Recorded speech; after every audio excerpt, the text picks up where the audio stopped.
I wanna try and take in all the highs, embrace them for more than a moment's time.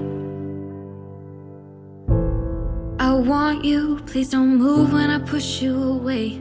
I know I contradict myself some days, but will you ride the lows with me? Welcome to Mental Health News Radio. I am your host, Kristin Sunanta Walker.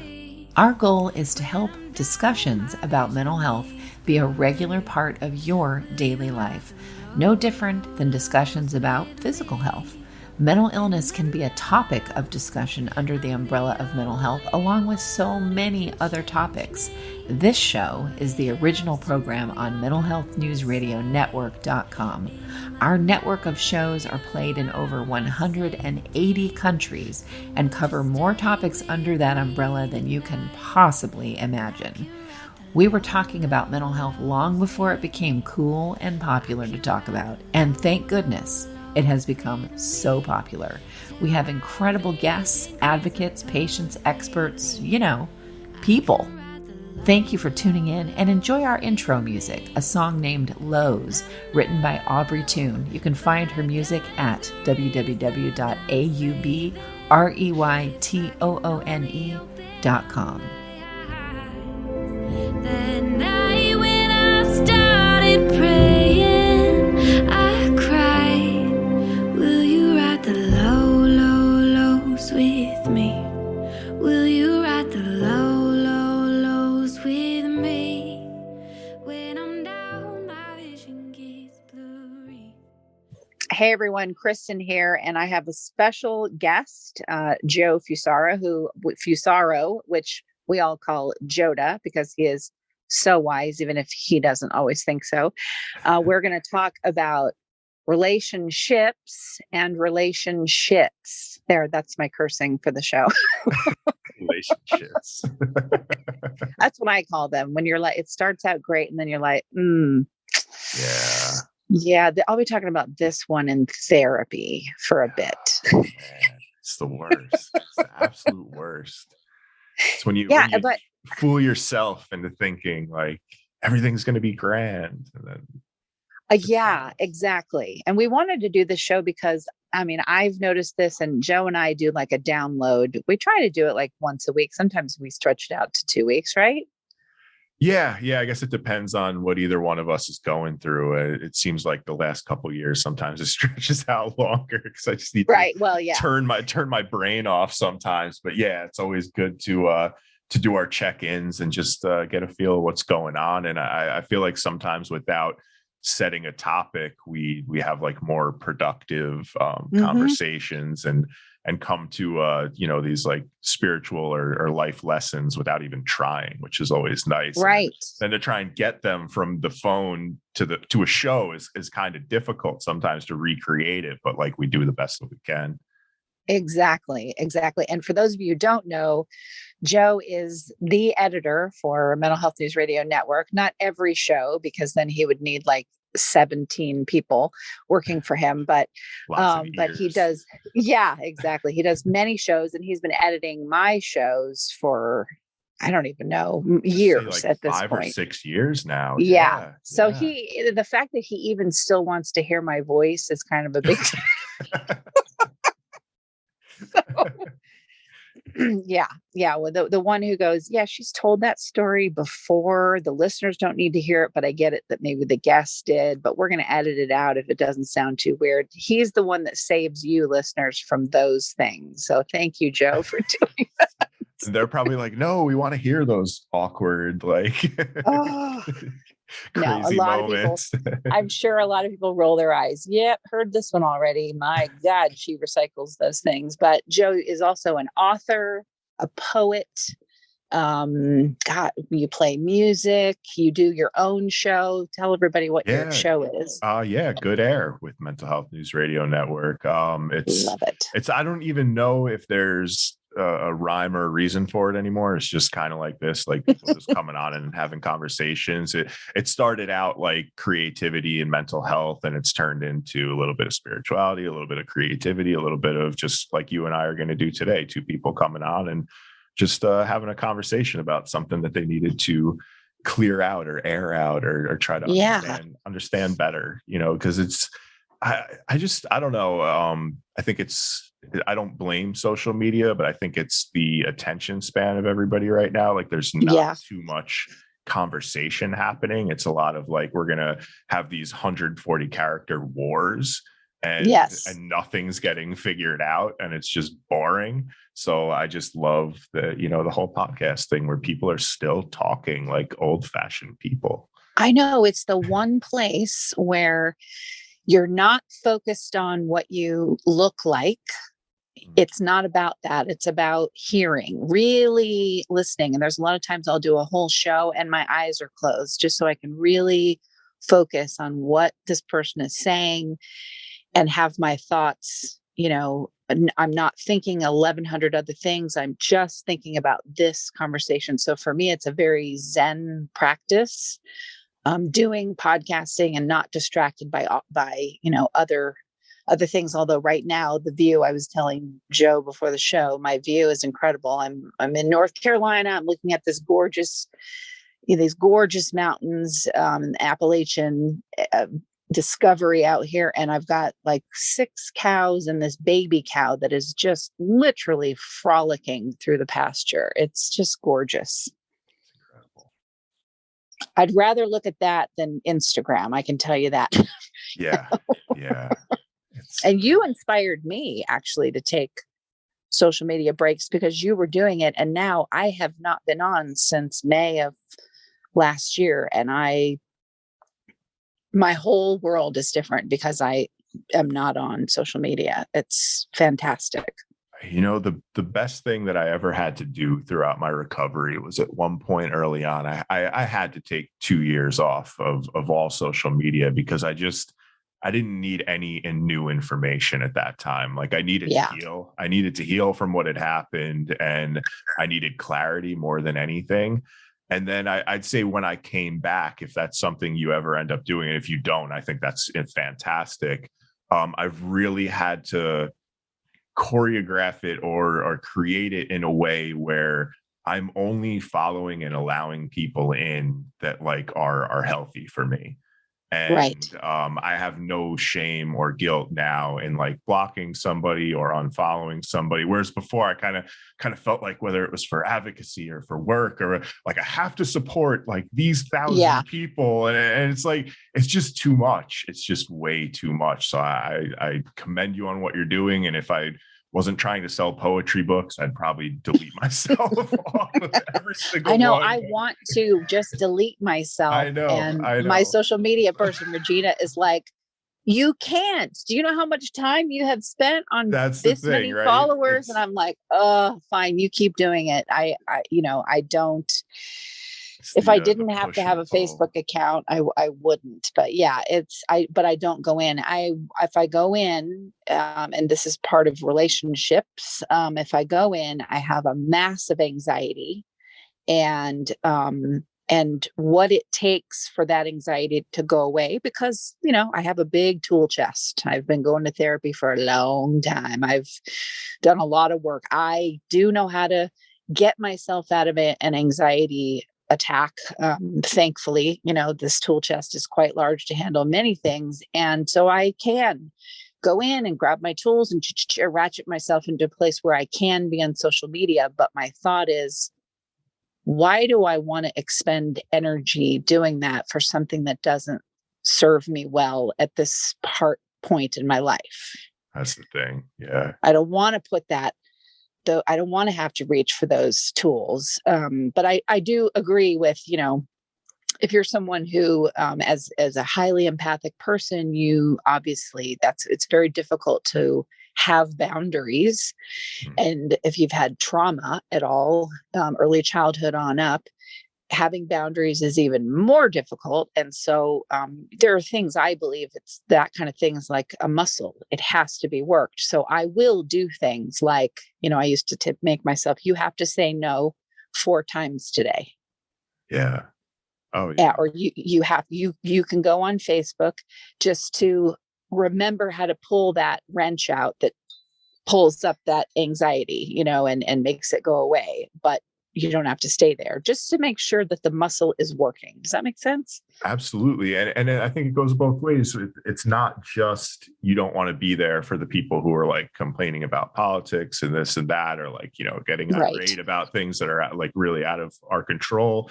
But it's also got to a point where with advocacy, where it was like, I was scrolling through, like, I'm all for everybody like telling their story and speaking their truth and all that. But it's like, how many of those can I read and, like let my heart fall into every day? Like, you just don't have the energy to accept hundreds of those, things every day. So I'd say taking a break, or just, if you have the self-control, like only going in and knowing when you reach your limit, and then like break, or else the minute I start to go, it'll drag you down. Yes. Yeah. Exactly. Yeah. Have a heart attack over Facebook. Like, let's be real. It's just not worth it. Exactly. And there's things I don't want to know.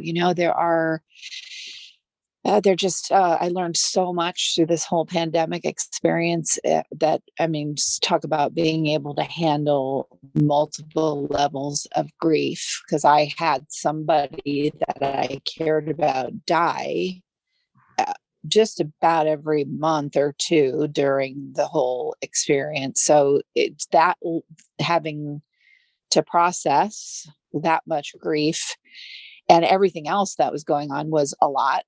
But I really learned so much about energetic boundaries. Like, okay, I am not a wuss because I don't want to deal with this, or this. I am not weak because I don't want to get in a confrontation with someone. And this will crack up Georgia, who is our intern. She's amazing. And she loves to get in there on social media and just my politics, and that's great for her. She is freaking good at it. And I'm so glad that that she works with us. I'm lucky that she is absolutely one of the most brilliant people ever. And she knows that, like, sometimes I catch her just at the moment she's on fire, and she'll send me a text back about blah, blah, blah, blah, and I'm like, okay, I'm going to dip out now. Yeah. I don't want to go there. I'm not in the right place to do that. I can't, my energy is where it's at, and I just don't want to go there. And to have friends that are like, she just laughs. She thinks it's hysterical. She doesn't get mad, and we're not friends anymore because you won't, because that's not what happens in a good relationship, that you go, okay, and you move on to another day. Right. Yep. But you and I tend to have the same sort of temperament. I feel like we both are just kind of like, okay. And you've been in the thick of it with me on some things. We've had some interesting people we've had to contend with the network, and you've been like, whoa. Yeah, I think everything seems a little bit heavier after the last couple years. And where I used to bring compassion to a situation like that and try to, I don't want to say fix, but bring peace to a situation. Right. I found that I was trying to create peace for other people sometimes. Yeah. And I realized that's not my job. And then I would run out of any of the energy that I had to create my own. And I started to realize, like, I spent years, meditating, working on myself, going to therapy, doing all these things so that I could create peace in my life. And as soon as I learned how to do it, I started giving it out to others instead of using it for myself. And I was like, I need to figure out how to use it for me and then allow it to go to others. And if they're inspired to do work on their own, fine. But I can't do the work for others, because then it's nonstop. Then they keep coming back for like more information. Anytime they have a problem, they come to you for advice rather than figuring out like their own connection with their heart and with themselves. And if you want to do like a spiritual thing, fine with it. Like any way somebody connects or grounds or gets in their heart or connects with their guides or whatever they do, that's a muscle that can only be worked on by ourselves. It's not something you can go to somebody else to like collect.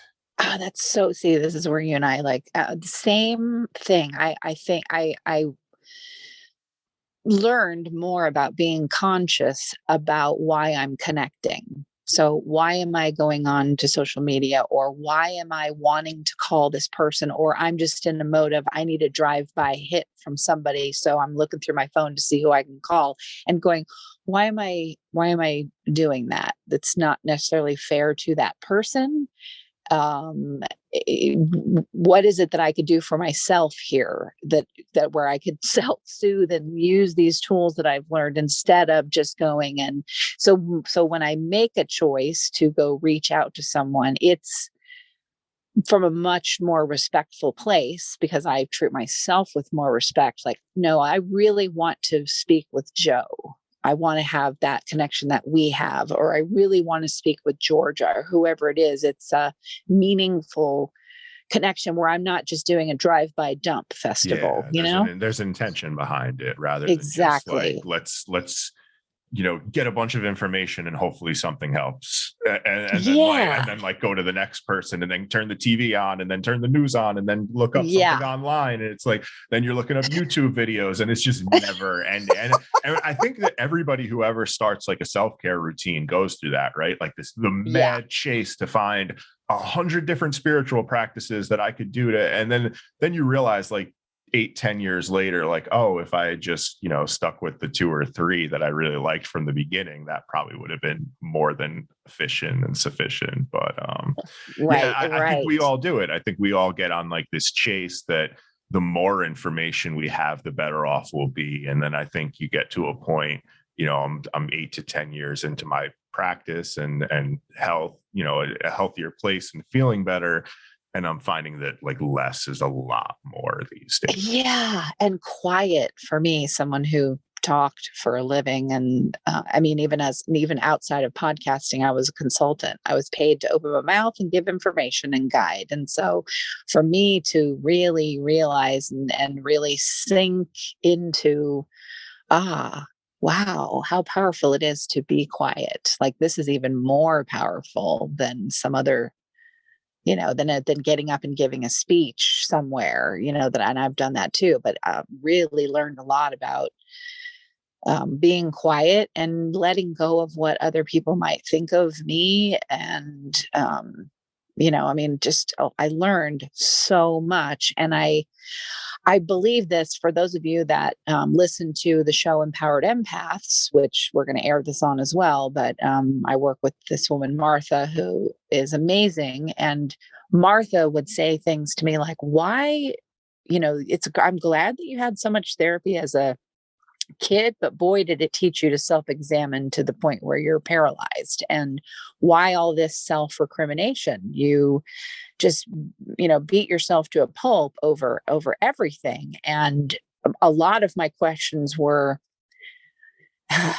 we live in this world, and Western society, I believe, fosters this like gasoline, and dry wood. I mean, just at a match, it's like you have to always be on some ladder going to somewhere. And I know everybody's heard this. I'm not giving new information, but it's ingrained in our entire, you have to be, your relationship with someone, especially a love partnership, has to be like going somewhere, leading to something. Like, there's so much about that. And so I was in every relationship, whether it's work or love or whatever, was this must lead to somewhere. And why am I doing this again? How often have I learned nothing?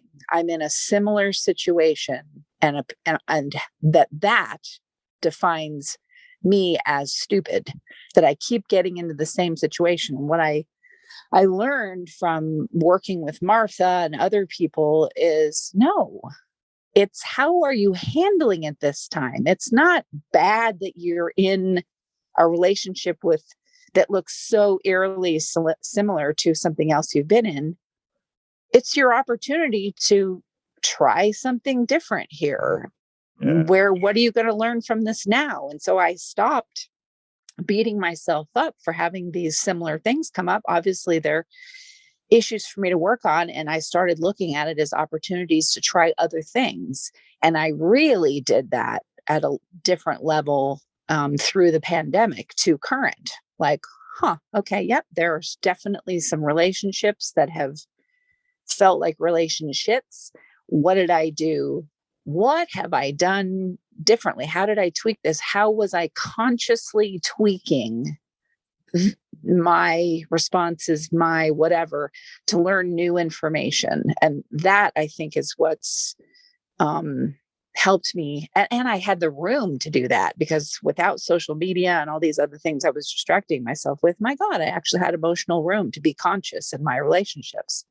Yeah.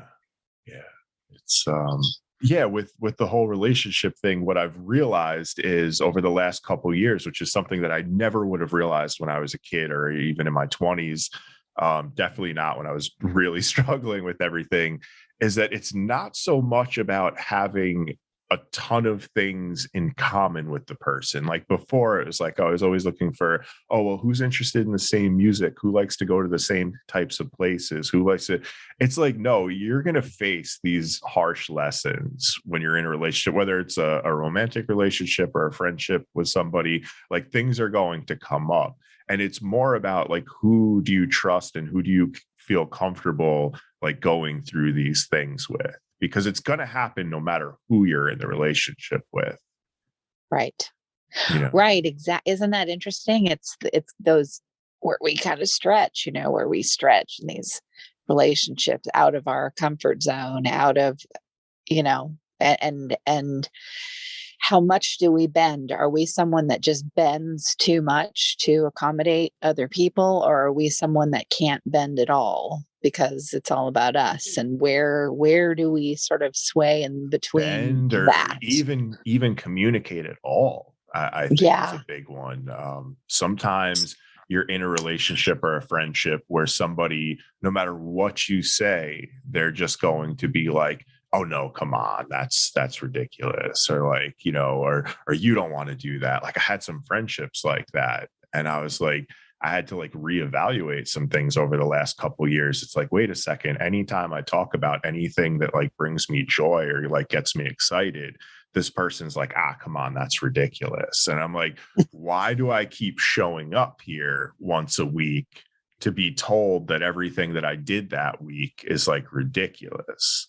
Yeah. And you really have to be cognizant of like, is this healthy for me? And not so much like, we have all these things in common, like we have to be friends or we have to be in a relationship kind of deal. It's like, no, can I be myself? Am I allowing this person to be themselves? And like when we come together, is it like hell? And there's like all this stress these days on like, power couples, and are we growing together and are we making each other stronger? I don't think it's all about that, but like, are we just having a good time? And like, do we know that when shit happens, we're gonna like stick together and get through it, or we're gonna give each other the space that we need to get through it, and like, just be respectful of each other more than just like, are we creating this dynasty and ruling the world together?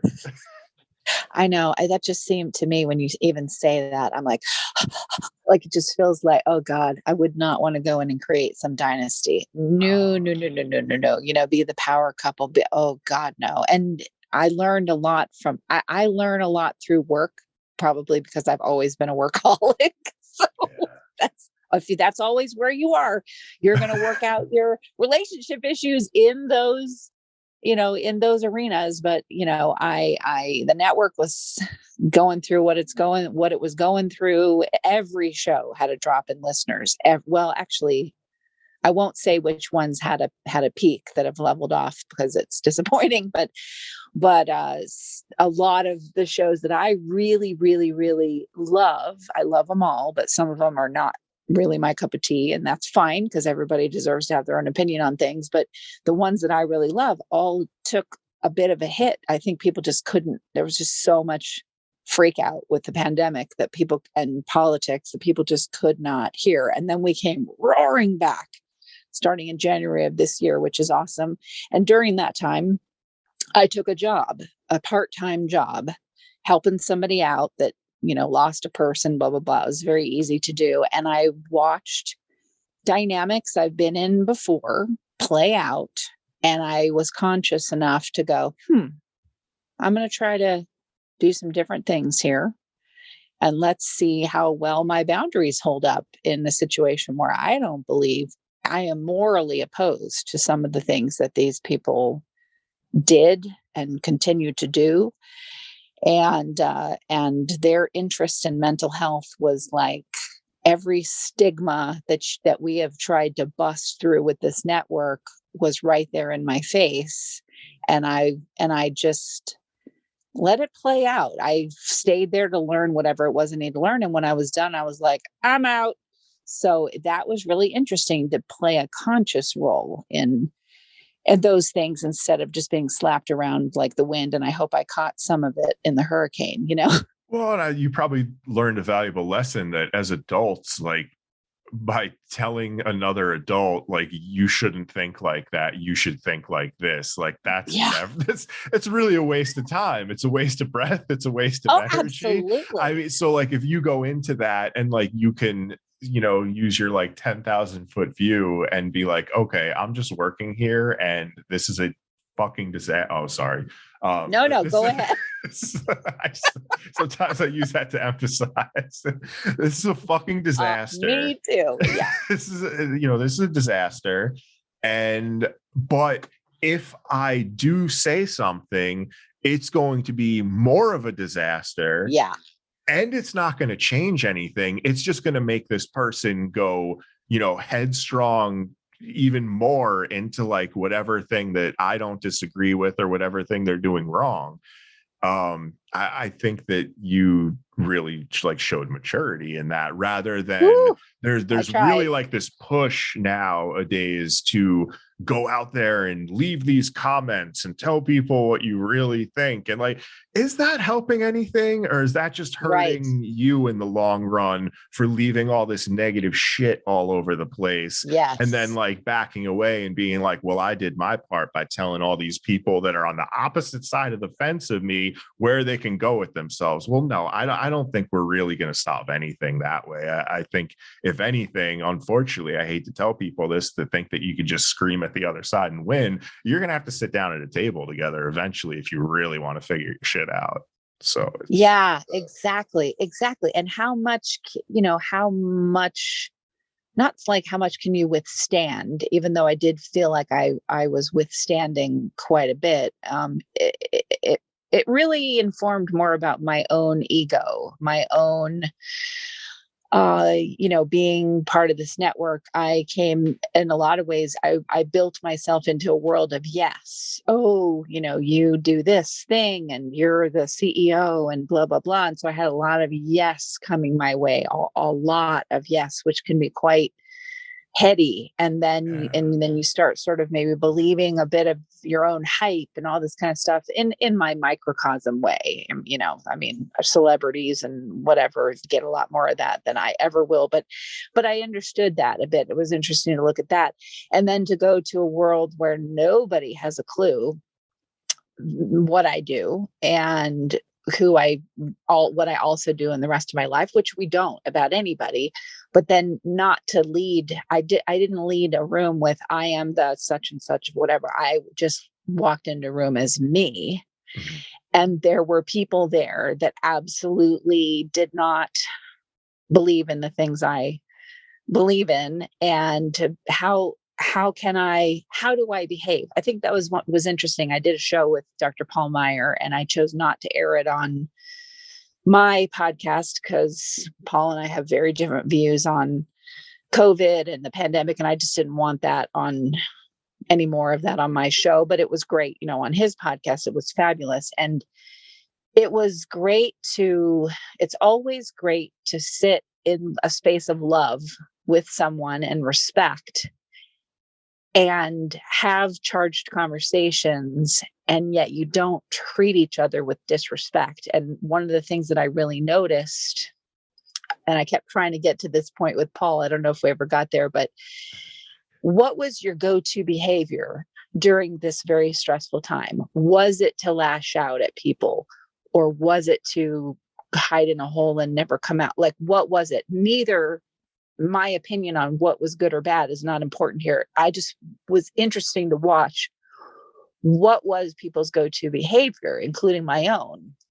And so that part was interesting to me. And at the end of it, with all the stress and even working at this place where I was like, okay, you're going to let your children run into a medical office and scream and yell while someone's having a private medical appointment. That's not something I'm on board with, but whatever. But to have those things go on and me not say something, not just go, okay. Like I feel proud of myself that I exhibited what I feel like is more mature behavior than I have had in the past. Absolutely. And like, is it your battle? That's the thing, Yeah. That's kind of where I'm at now. The last couple of years have really tired me out. Like, it's just, it's just so much. And especially for somebody who, was in hospitals for bipolar and psychosis and schizoaffective disorder and insomnia, and like years and years of that. And then recovering and like finally getting to a point where I'm like, you know what, I think I'm healthy. And then the last 2 years happen. And it's like, whoa, it's like, if I get sucked into all this stuff, because all the stuff that happened over the last 2 years are kind of things that drove me a little bit crazy, like in my college years and stuff. Like the whole, like, everything from wars to racism to, to this, to that, to opinions and judgments and, overuse of social media and commercialization. Like, those are all the things that like drove me into mania when I was younger. So over the last 2 years, I'm like, I'm going to tread very lightly because I don't think me getting into this war again is going to help anything. Yeah. And oh gosh, that's so true. And really consciously looking at how do I behave in these different relationships, no matter what kind of relationship it is. Like, how are you about dating? How are you about not dating? How are you being married to someone or in a partnership or being single? It's not the status of the relationship that's important. It's really just where you're at with it.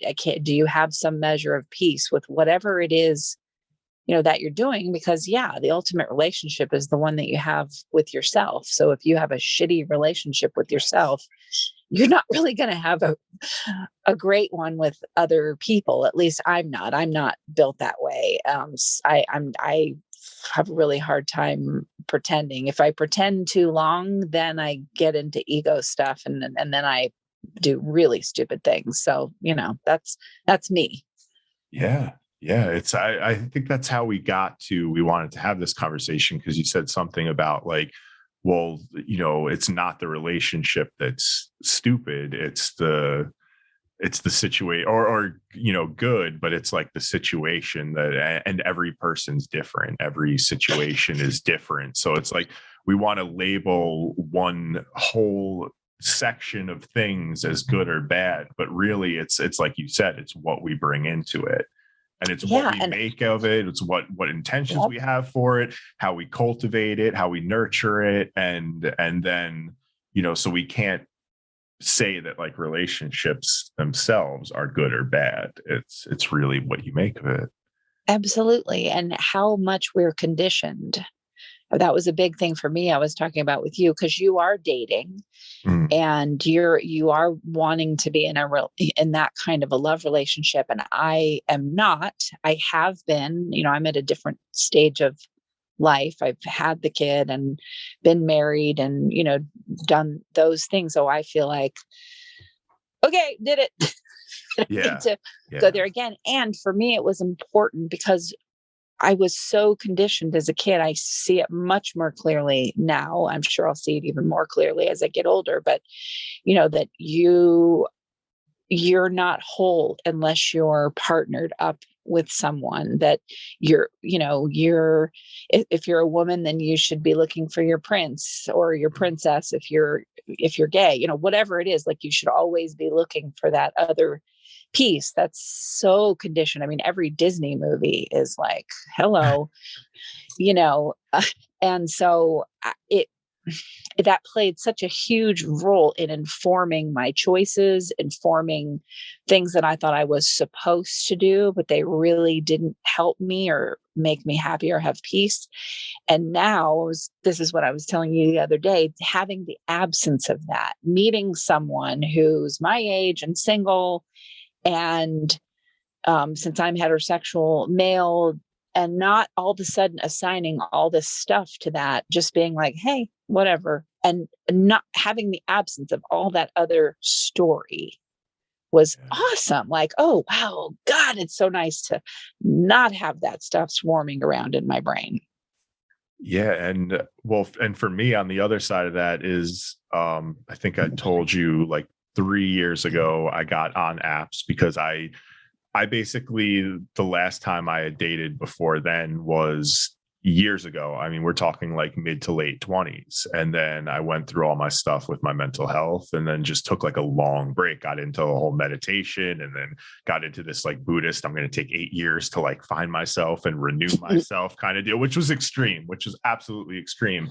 Then when I came back, was like the whole game had changed. Like it was like, you no longer, meet people out or at work or, at whatever. You swipe left or swipe right. Yeah. Yeah. And I was like, what is happening here? And I'm not very good at openly judging people. So I had a really tough time. Like, well, if I didn't like something, I almost felt bad saying no. And I didn't realize at the time, like, I thought it was a knock on them. And really what it is you're fine tuning like your own inner algorithm of like what you do and don't like. And you can go into that superficially if you want and like do it all according to looks and shape and how much money they make and all these things. Or you could really dig into your heart and realize that like a person is all of those things plus a lot more behind the scenes too. Right. So it's and their bio and their how they care about people and their how they care about themselves and how they take care of themselves. And it's much more dynamic than we make it. I didn't know early on, but what you're doing is learning about what you like and also what makes you comfortable. So it's not like just about what you like and like what turns you on and what attracts you and all this stuff, but it also like what makes you feel comfortable, like what makes you feel like love in your heart. Not like, oh, I'm like, I admire you and I need you, but like what makes you feel love and peace. And yeah, so I don't know if that makes any sense what I'm saying. No, it does. And early on, you're like, oh, I don't want to press this button. And if I get rid of this one, there may be no one else. But there's so many people out there. Like you're really just the more you dig into you.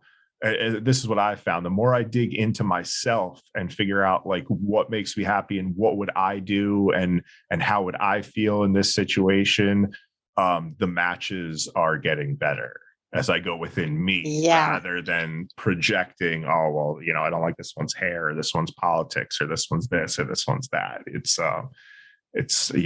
really, it's strange how it's happened. I actually think social media is the same thing. Like, I think if something triggers you, not to the point where it's like, degrading you or whatever, but I think if something like if somebody's, bathing suit post like triggers you, like that might be something that like, you need to figure out on the inside or like, it's very strange. It's such a place to be judgmental. I'm absolutely right up there. It's like my aunt used to tell me this, and I love my aunt because she was so just very practical about life. And she's like, listen, I hate gossip, and I feel the same way. She goes, but I'm really good at it.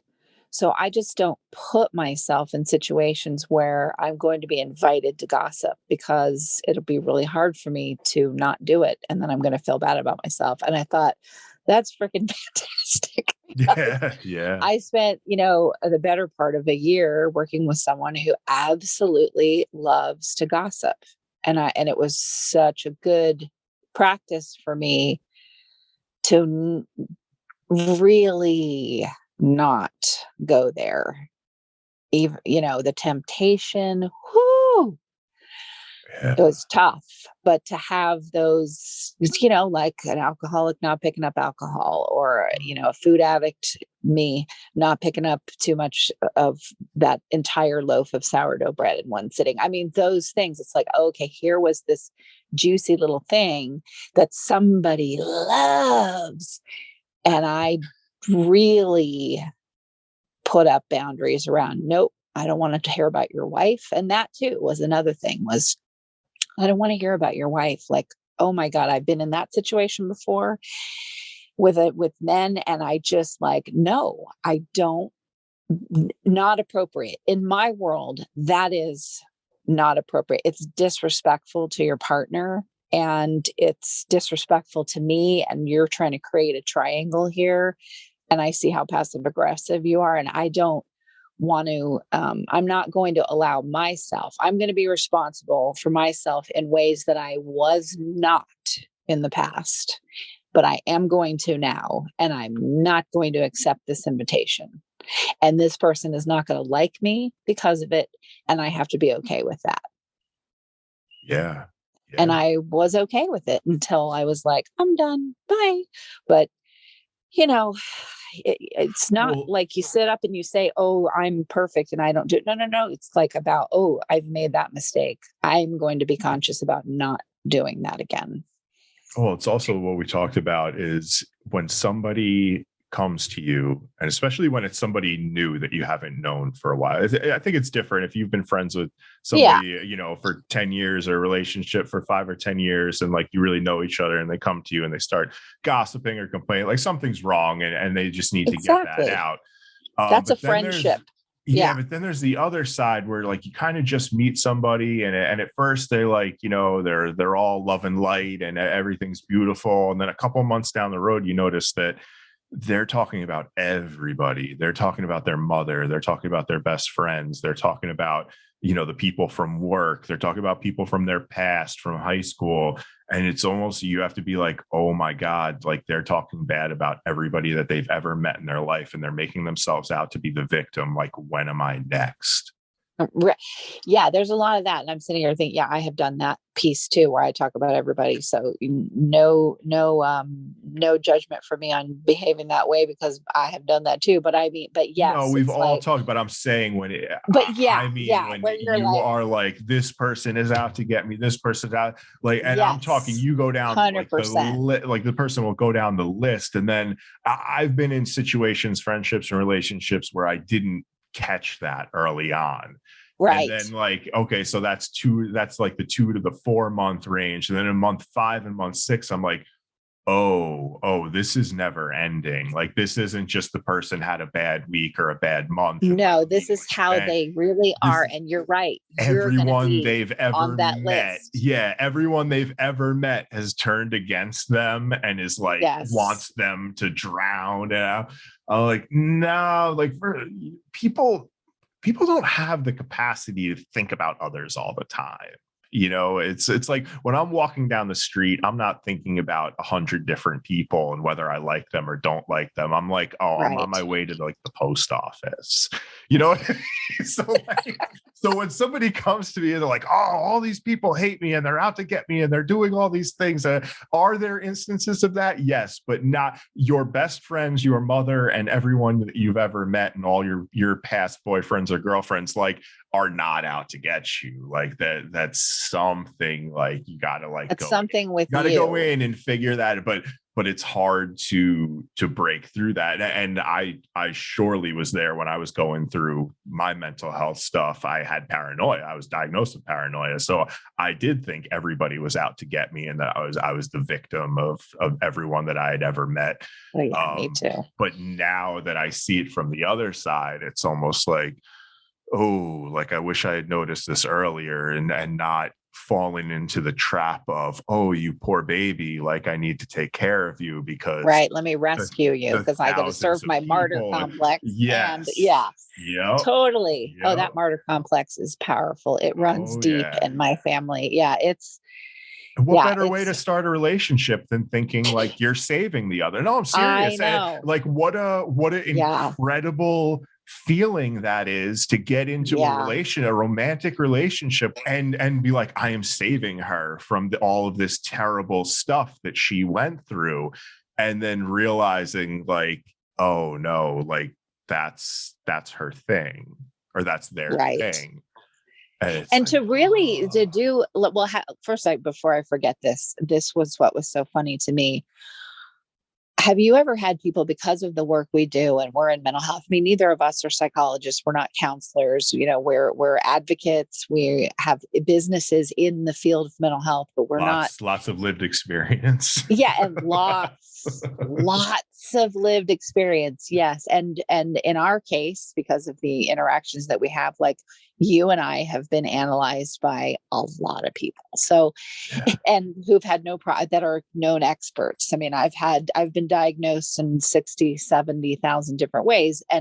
But it's so funny when you're speaking with people that are not in that area. I've had this said to me a few times, wow, you're in mental health and you have these problems? Like, that's so odd. As if yeah, that's why I'm in mental health. You ever had I've legit had nice people even say, not a lot, you know, I can count on one hand how many times someone has said that, but I just kind of look at them like, why do they? And that becomes like a joke with people that haven't liked me. I actually heard someone gossiping about me, and they didn't think I could hear them. And they were talking to someone like, yeah, I mean, I was talking about the shit show my mom is in right now, which is we're getting out of, but you know, just because that's part of life. It's not to be judged other than by her and, you know, and people in the situation, but she's in it and she's learning something from it. She knows the issues is coming from childhood, blah, blah, blah. And I was talking about it with somebody, and this other person heard and was like, yeah, can you believe that she's in mental health, meaning me, because I have problems? And I was like, oh God, I got to get out of here. Yeah, that's not good. That's not good. It's like, well, or, you know, somebody saying after you've been there for a while, and somebody saying, you know, depressed people, if they would just get off their asses and exercise for an hour, they wouldn't be depressed. Right. I was like, I have been working with you for almost a year, and we're at the end of this relationship. And this is what you think. And no judgment on them, whatever, that mental health is not their thing. They're in something else. But just like it just informed me that what you said from the very beginning of this discussion, you are not going to change people's minds about most things. You just aren't. Right. Right. You know, it didn't matter that I run this network and then I do this. And I think you asked me once, does he know what you do, what this network is? And I was like, he doesn't care. Yeah. Never did. And if that's the culmination of working with me, it shows you how little of a difference that you can actually make and not get disappointed by that. So you go to where you can make a difference. I know that these shows and these incredible people that do them make a difference to the people that want to self-examine and want to expand themselves and want to develop more empathy and whatever. And your stuff is going to land like a slug in a garden for the people that just don't want to know. Right. And you have got to be okay with that, you know? People want to be sold something right now. They want to be sold something that's going to fix them, whether it's information or a product or this or that. And or a relationship. Or relationship. And like we always say, like nothing's going to change until you could get inside and discover who you are. And a lot of the self-help things and products and stuff are there to, you know, help you do that. But they're not going to do it for you. Right. And it's, you know, and if someone's not willing to look inside or evaluate what they're doing, you know, I've given up on reaching out to people who are out of my, sphere and trying to explain to them what they should or shouldn't be doing. And I it's got more about me like understanding what I'm going to allow in and not allow it. Yes. And really for me, a lot of it too was about really my ego, like how much of my investment in making this person see is about me needing to be quote unquote right about something. Yep. Like, is it okay for me to feel right about this and I'm the only opinion here? And with the answer I came to, because I don't have a relationship with myself anymore. I have a relationship, a partnership with myself that's loving and caring most of the time. I can be the bear that crapped in the woods and nobody saw that I crapped in the woods. Like, I'm okay with being that bear. Like, I'm okay with that. I even love that. I don't need to have a bunch of other people inform how I feel about myself. Yeah. And that's really lovely. And yet information from other people we need as human beings. And so I'm grateful for every interaction that informs me of something new that's loving about myself that maybe I'm not paying enough attention to or whatever, but and even things that I don't. But I don't, I don't necessarily need that in order to feel good, my God, I'm 52. It's taken until then. And I'm just at the baby steps of that kind of relationship with myself. I couldn't agree more. I mean, over the last couple years, I got into this, I was able to sell books from Instagram ads. So I got into this like constant feeling of like, okay, if I get this to the right people and they read it and I'm getting it out there. And then all of a sudden, like when Apple, put the kibosh on Facebook, collecting data and all that stuff like that, like the numbers started going down and it had just started going up. And I was like, oh, like I felt like I was meeting people that were interested in what I was talking about. We had things in common and it wasn't just readers, like it was other people doing what I was doing. So I was like, oh, if there's any reason for social media, like this feels like what it was for.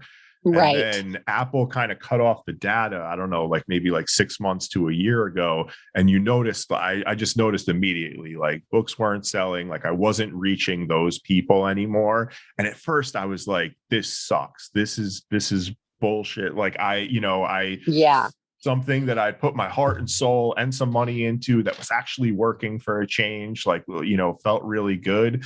But then I've noticed over the last 2 or 3 months, like the 5 or 10 regulars that are there that I like message back and forth with, these people are incredible. And it's like, if for some reason the halt wasn't put on me, like reaching out to more people, I don't think I would have met like these 5 or 10 people that like really I see a message from them and like I get happy and I get excited. Yeah. Like, it's not just another message. So there's something going on right now where we're all being forced to look at like what really makes us happy and what's really important rather than like, just large numbers. Yeah. And, yes, and like what's bringing us back. And I know that you have become closer with your mom. And I feel like over the last year, I've become closer with my family. And like, I'm just not looking outside anymore. So if there's one good thing that happened from all this, it's from the amount of looking outside that was going on, but pre-2020 and during, where I think it just kind of came to this like magnificent culmination because of all the stuff that happened over the last 2 years. We're already, minus the disease, like, we're all kind of, all the things that came to the surface were all happening for all of time. It's just like, they all came to the forefront over the last couple of years. And I think that like the mania of all of that has forced me to go, oh, that's not something I'm going to step into. I'm going to keep it here. I'm going to keep it me, my family, those closest to me, those that I really understand, like a couple other writers, a couple other spiritual people like me. And it's no longer about like, I need to find 1,000 people that think just like I do, and we need to start a community and need to do all these things. Like, no, just slow down, keep it simple. And that's my comfort zone right now, is slow down and keep it simple.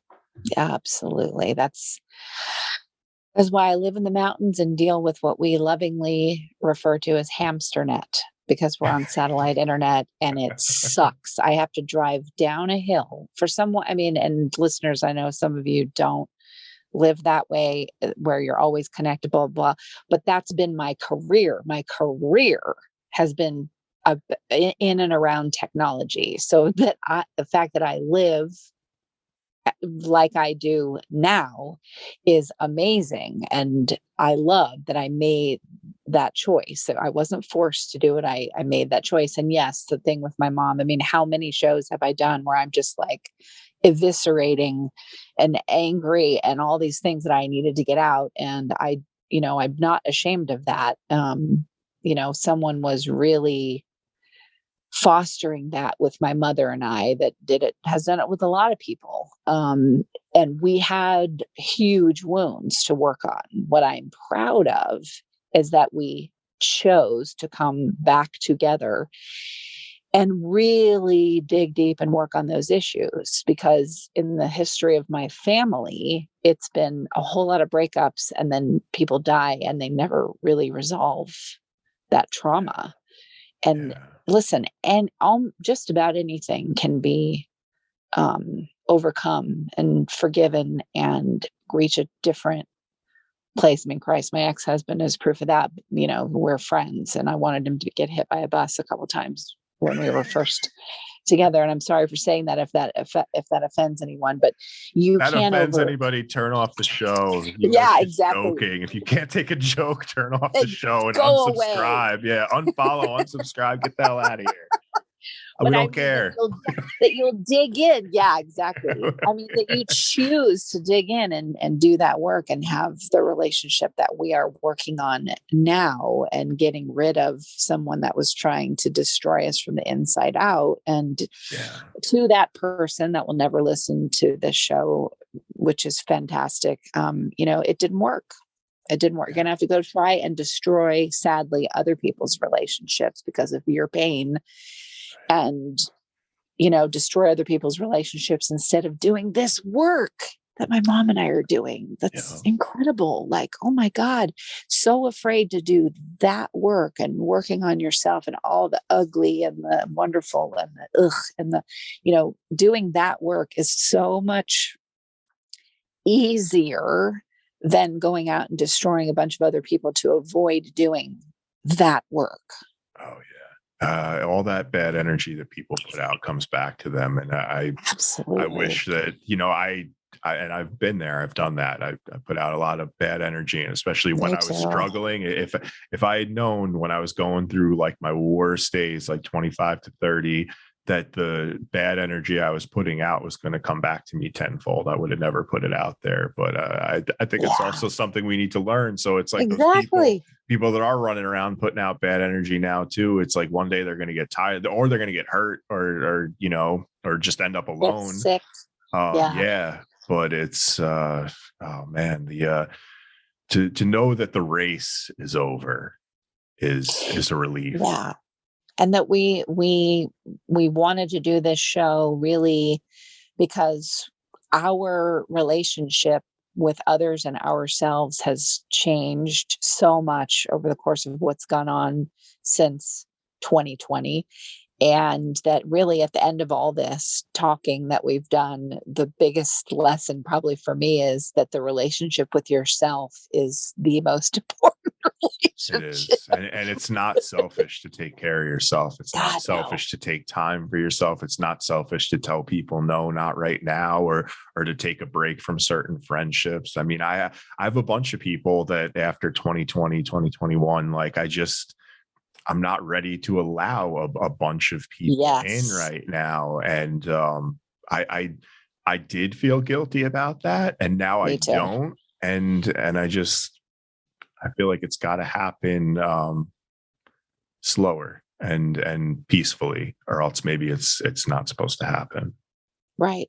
Exactly. I don't feel guilty anymore about, and I don't feel like, oh, what an ego if I were to say something like, oh, well, you, Joe, are on the list of people I allowed to be back in. What a freaking ego. It isn't about that at all. It's just No. for whatever reason, you and I it's just have an energetic thing. Yeah, we have an energetic thing that nurtures each other. And when we don't have that, like, we don't talk. We don't even need to say we're not talking. Like, we know when we're not like fully prepared to have a good, meaningful conversation. I love friendships that it's like you can disappear and do your thing for a little while, and neither one's like, can you believe this one hasn't called me and this one hasn't thanked me for what I said about that. You know what I mean? Like there's just like, no, like sometimes it's just like, we're doing that high school thing again, where we're going to get all bent out of shape because someone's tired or like because they want to be in a relationship, or because they want to, like, we're all adults and we're all doing different things. And it's like, if one person's dedicated to their work, that's cool. One person's dedicated to their organization, that's cool. Their podcast, their art project, we're all just doing our different things. And that's why I say, like, don't shut everybody out, but don't be afraid to keep your circle small and tight to the people that you love. And love doesn't really need an engine of proof behind it. Oh God, that's so true. An engine of proof. You should do a poem about that. Yeah, I will. Right after this. An engine of proof. The engine of proof. Yeah, I mean, it's true. You're right. It doesn't. I mean, why do I still have a relationship with my ex-husband? So many abusive things have gone on, and even during COVID, and yet here I have this relationship with him, and I love him. I don't need to explain. Right. I love him, and I have a relationship with him in a way that serves both of us the best, which means we are never in a room together. Yeah, and because you shut somebody out doesn't mean that you hate them and you want bad for them. And then that's the thing. It's there's so much we go to the mind whenever something like that happens on either side, and then we make up a story about why the person shut us out, or why and sometimes it's as simple as like they're tired, or they're struggling, or they just don't know. Sometimes we just don't know. I mean, you're not on the same last time I got out of a relationship, like, I was like, I don't understand this. Like, where did this new, way that this person's acting come from? And I wanted to intellectualize it and understand it. And then I had to get to a point where it's like, well, maybe they don't know, and maybe I just don't know, and maybe it just wasn't right. And I need to be able to feel that in my heart, and just know when it's time to cut the cord and walk away and forgive. Unfortunately, sometimes you have to force yourself to just forgive these things, or they're going to haunt you forever.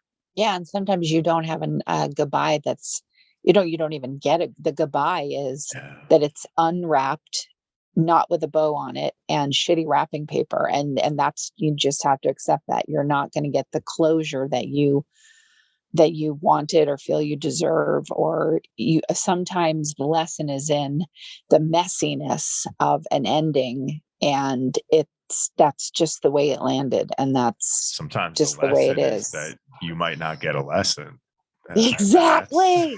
Talk about that is so hard for us entitled Americans. Let me tell you, all the people that I know, so many people listen to these shows that are not in America. Let me tell you, I know that is a universal thing, but it really is for us entitled Americans. Like, that we need we are entitled to a reason why. And the answer is yeah, exactly. And it's like, well, you don't get one, Oh man, that's a crazy lesson. Yep.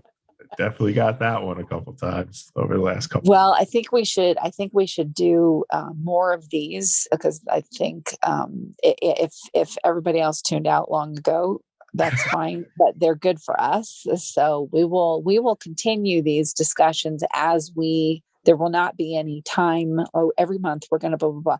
Yeah. We'll just do them as we feel like we should. And they'll go out on the airwaves, and hopefully there's some nuggets in there that were just as good for us as they were for somebody else. Got lots of nuggets. We got 20-piece nuggets. Yeah, exactly.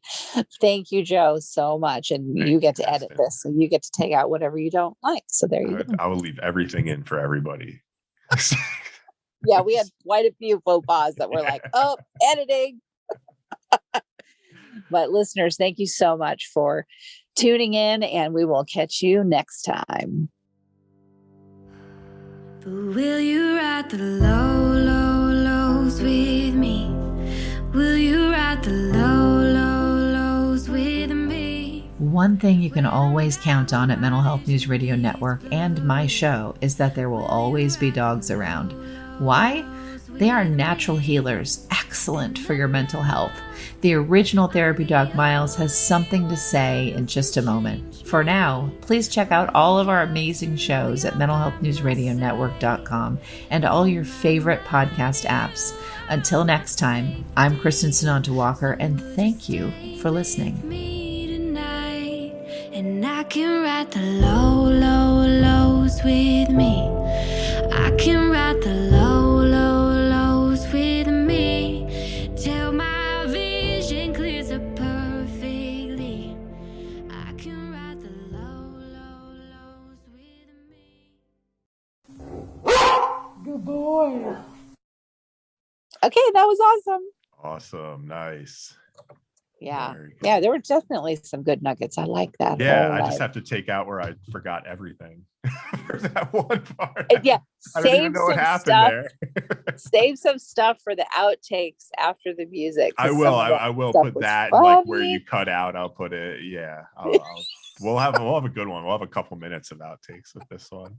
And there's like 1, 2, 3, 4, 5, 6 cows and a little baby cow that's like doing little flips and stuff. What? Go to the river for buckets of water, and I love anyway. I love it. Put all my eggs in an insufficient basket, as my therapist told me I did last time. Oh God, have I done that? in an inadequate basket, I think was his exact term. I was like, yeah. Oh, why didn't you tell me that before I did it? Therapists are really good for telling you what you already did wrong, aren't they? And yeah. Like not so they have to warning you and when you're getting into some shit. And like if you sense this, like please let me know next time. Don't let me get so deep in it that there's like tragic moments. But anywho, we're learning. Better for me sometimes to just Oh, did we lose you? Oh, hello. There we go. Okay. Somehow mute went on. I don't know what I did there. Where was you were saying you could try to create peace. Hold on. Hello. Yep, I'm here. Go back to where you said Martha's like why, because it all cut out after that. Oh, okay. There's shit. I totally forgot. Like totally lost what I was gonna say. Yeah, you should put that in the after show. Please. Yeah, I will put that. Kristin talked too much, forgot so long that I forgot what I was going to say. Damn it! Yeah. Oh my God! No, it was pretty good too. It'll come back.